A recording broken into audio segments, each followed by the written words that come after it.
और इस वक्त बिल्किस बानो केस पर बड़ी खबर आ रही है। दोषियों को सजा में मिली छूट रद्द कर दी गई है। सुप्रीम कोर्ट ने गुजरात सरकार का फैसला पलट दिया है। गुजरात सरकार का आदेश सुप्रीम कोर्ट ने रद्द कर दिया है। महाराष्ट्र सरकार को फैसला लेने का अधिकार, समय से पहले रिहाई के आदेश निरस्त कर दिए गए हैं। तो ये इस वक्त की बहुत बड़ी खबर है। बिल्किस बानो केस से जुड़े जितने भी दोषी थे उनको गुजरात हाईकोर्ट के आदेश के बाद बरी कर दिया गया था, लेकिन जब ये मामला सुप्रीम कोर्ट में पहुंचा तो अब सुप्रीम कोर्ट ने दोषियों को मिली सजा में जो छूट मिल गई थी उसको रद्द कर दिया है। सुप्रीम कोर्ट ने गुजरात सरकार का फैसला पलट दिया है। गुजरात सरकार ने जो रिहाई के आदेश दिए थे उसको रद्द कर दिया है सुप्रीम कोर्ट ने। महाराष्ट्र सरकार को फैसला लेने का अधिकार है, यह भी सुप्रीम कोर्ट की तरफ से टिप्पणी की गई है। समय से पहले रिहाई के आदेश निरस्त कर दिए गए हैं। ये इस वक्त की बड़ी खबर अपने दर्शकों को हम बता रहे हैं। बिल्किस बानो केस आपको याद दिला दे, 2002 बिल्किस के परिवार के 7 लोगों की हत्या कर दी गई थी। बिल्किस बानो के साथ गैंगरेप किया गया था। 2004 में गैंगरेप के सभी आरोपियों की गिरफ्तारी होती है। केस अहमदाबाद से मुंबई ट्रांसफर हो जाता है। 2008 में सीबीआई कोर्ट से 11 दोषियों को उम्र कैद की सजा सुनाई जाती है।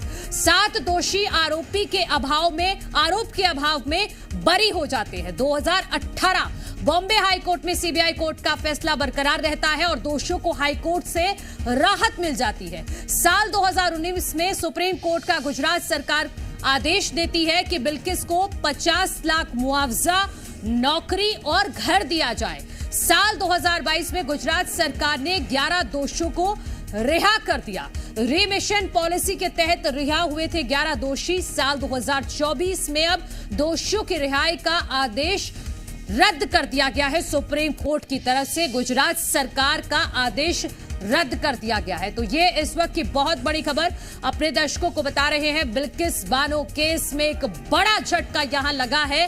बिल्किस बानो पर सुप्रीम आदेश आया है, वो ये है कि गुजरात सरकार का आदेश रद्द कर दिया गया है। समय से पहले रिहाई के आदेश को निरस्त किया गया है। बिल्किस की याचिका सुनवाई लायक है, यह भी माना है सुप्रीम कोर्ट ने।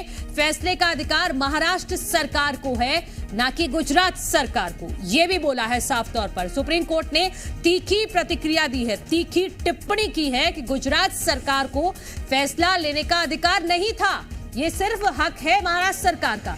11 दोषियों की सजा में छूट को सुप्रीम कोर्ट ने खत्म कर दिया है। तो ये इस वक्त की बहुत बड़ी खबर अपने दर्शकों को बता रहे हैं। बिल्किस बानो केस से जुड़ी हुई, बिल्किस बानो के साथ गैंगरेप हुआ था, उसके परिवार की हत्या कर दी गई थी। उसके बाद ये मामला चलता है, सीबीआई के पास जाता है। सीबीआई इस पूरे केस को महाराष्ट्र में ट्रांसफर करवाती है। महाराष्ट्र से आदेश आता है, सभी को सजा सुनाई जाती है। फिर गुजरात सरकार सब जितने भी दोषी हैं, 11 से 14 दोषी हैं, उन सभी को समय से पहले रिहाई के आदेश देती है। और उसके बाद जब सुप्रीम कोर्ट में मामला पहुंचता है तो अब सुप्रीम कोर्ट ने तीखी टिप्पणी की है। और हमारे जी मीडिया संवाददाता रवि त्रिपाठी जानकारी दे रहे हैं इस मामले को लेकर।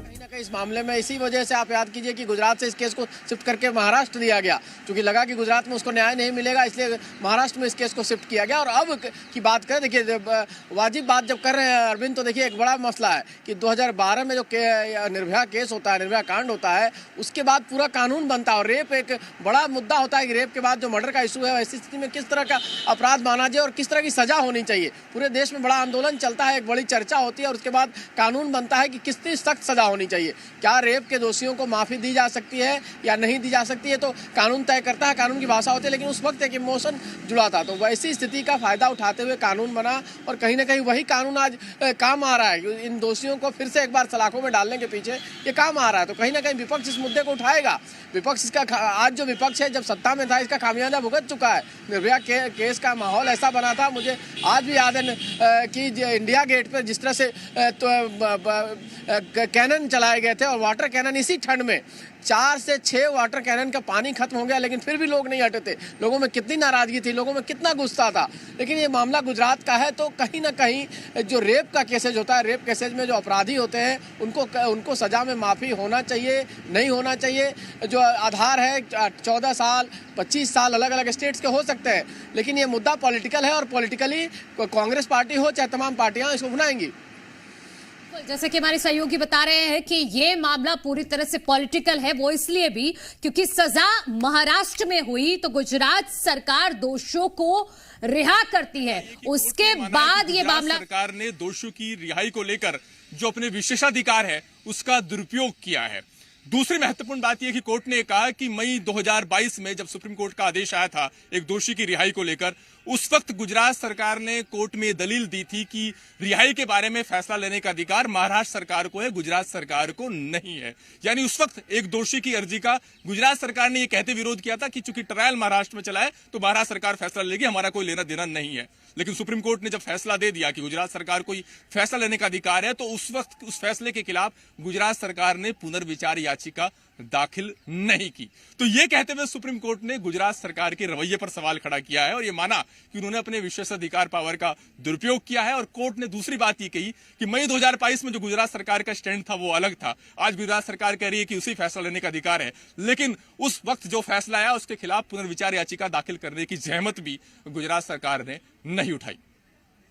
तो ये इस वक्त की बड़ी खबर अपने दर्शकों को बता रहे हैं, बिल्किस बानो से जुड़ी हुई, उसी को लेकर हमारे तमाम सहयोगी जानकारी दे रहे थे कि समय से पहले आदेश को अब निरस्त कर दिया गया है। गुजरात सरकार ने जो फैसला लिया था 11 दोषियों की रिहाई का, उस फैसले को सुप्रीम कोर्ट ने पलट दिया है।